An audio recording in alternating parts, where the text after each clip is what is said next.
Et salut tout le monde, c'est Mixo Story. Alors aujourd'hui on se retrouve donc pour le premier jour donc, de notre mois sans alcool. Donc oui, c'est le Dry January. Donc tout ce mois-ci je ferai que des vidéos sans alcool. Donc des cocktails, des sirops. Voilà, je m'arrangerai pour faire en sorte de faire des vidéos sans alcool. Donc là on va faire un cocktail. Donc ce week-end c'est l'épiphanie. Donc je vais faire un cocktail pour l'épiphanie. L'épiphanie représente donc les 12 jours du calendrier lunaire, représentant un petit peu donc les 12 jours après Noël qui revient pour eux à l'époque. Le 6, ça revenait donc le 24 décembre. Donc voilà, donc c'est en gros l'arrivée des rois mages, pour Jésus, et qui ramenait donc les petits cadeaux, tout ça. Donc ça représente un petit peu ça. Et ils mangeaient donc la galette des rois, donc ce qu'on va faire aujourd'hui. La galette des rois n'était pas du tout ça à l'époque. Hein.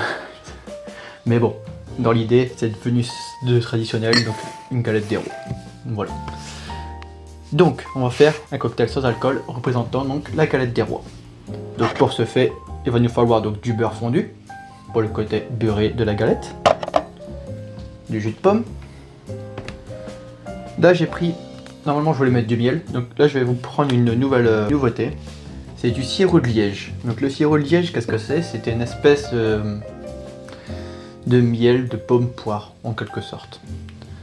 Il va falloir aussi donc des grains de café qu'on va bien écraser, du sirop d'orge parce que oblige pour la frangipane, et donc pour l'alcool je vais vous présenter donc du whisky sans alcool. Donc là c'est la maison Petit Béret. Ils font aussi du vin, donc comme ça ceux qui veulent prendre, voilà, vous pouvez faire du vin et du whisky. Ça a le goût du whisky mais pas le côté néfaste. Donc c'est un cocktail qui se fait donc au shaker, bien sûr sauf le champomis. Vous pouvez faire ceci avec donc de l'alcool si vous le souhaitez, hein, si vous voulez pas faire le Dry January. Donc dans ce cas vous mettrez un bon whisky et vous mettrez du cidre. Tout simplement.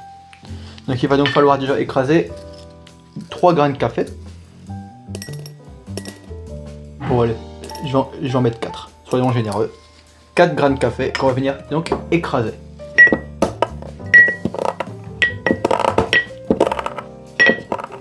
Pourquoi l'écraser? Ça va ressortir tous les arômes du café en fait.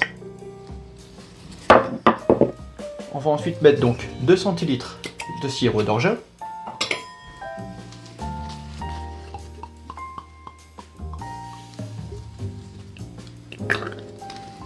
On va y mettre 4 centilitres de whisky sans alcool, du beurre fondu que j'ai déjà enlevé l'écume. Vous allez y mettre 2 centilitres, jus de pomme. Oui, vous remarquez là, j'ai pas commis la glace parce que je vais attendre pour le sirop parce qu'il risque de figer. Et comme il n'y a pas d'alcool pour pouvoir le dissoudre, on va devoir le mettre à la fin. Donc jus de pomme, je disais, vous allez mettre 4 centilitres. Sirop de liège, vous allez mettre l'équivalent d'une bonne cuillère, soit 0,5 centilitres. Hop, vous venez mélanger un petit peu pour faire fondre un peu le sirop. Donc dans le verre aussi.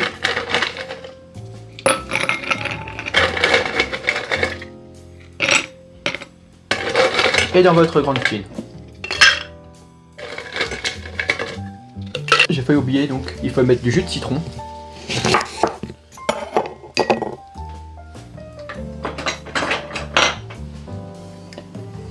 Disons l'équivalent approximatif 1,5.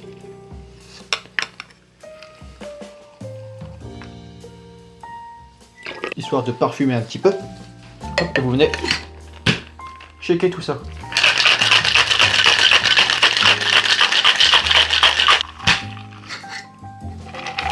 Maintenant, si vous voulez, ils font aussi des nouveautés dans tout ce qui est marque de sans alcool. Comme par exemple pour Sober, ils font aussi donc de l'amaretto sans alcool et ils font aussi du rhum sans alcool.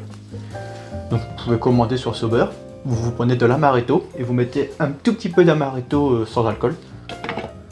Donc dans votre composition, donc 1 centilitre. Moi j'en ai pas donc je l'ai pas fait. Sinon vous mettez donc de l'amaretto normal pour faire la version alcoolisée. Donc là, passoire fine, passoire à glace, parce que là il va y avoir beaucoup de dépôts.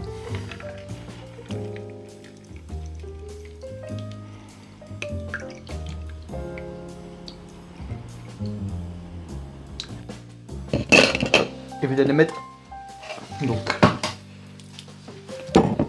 du champomis.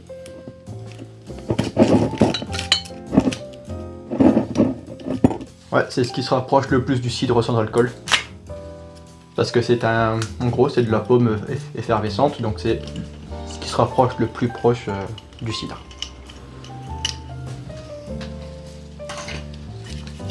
Faites gaffe, ça va faire beaucoup de mousse. Et donc voilà. Maintenant, on va mettre dans notre verre. Donc pas beaucoup, c'est juste pour toper un petit peu. Voilà. Donc voilà, maintenant on va mettre un petit côté un petit peu fumé. Donc on va mettre ça avec... Ouais, pourquoi pas. Ah oui, j'ai de l'amande, c'est vrai. Donc on peut faire de la fumée à l'amande. Remplir notre fumoir.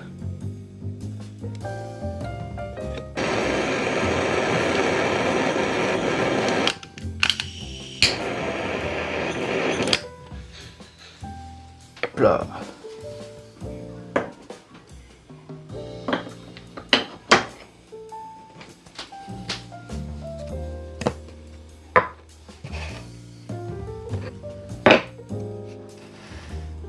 Et donc voilà, je présente donc le cocktail pour l'épiphanie. Donc en petite déco, si vous voulez, vous pouvez mettre des petites noisettes, des petites amandes, tout ça. Je n'ai pas tout ça sous la main. Là, vous pouvez le boire donc sans modération, il n'y a pas de problème. Il n'y a aucun alcool. Et ça c'est bien. Et donc voilà, comme ça vous pouvez profiter donc de votre fête de l'épiphanie sans abuser de l'alcool. Sur ce, si ça vous a plu, vous pouvez laisser un petit commentaire, un petit pouce vers le haut, un petit j'aime, ça me fera hyper plaisir. Et nous on se retrouve donc la semaine prochaine pour une nouvelle vidéo. Sur ce, portez-vous bien. Allez, bye!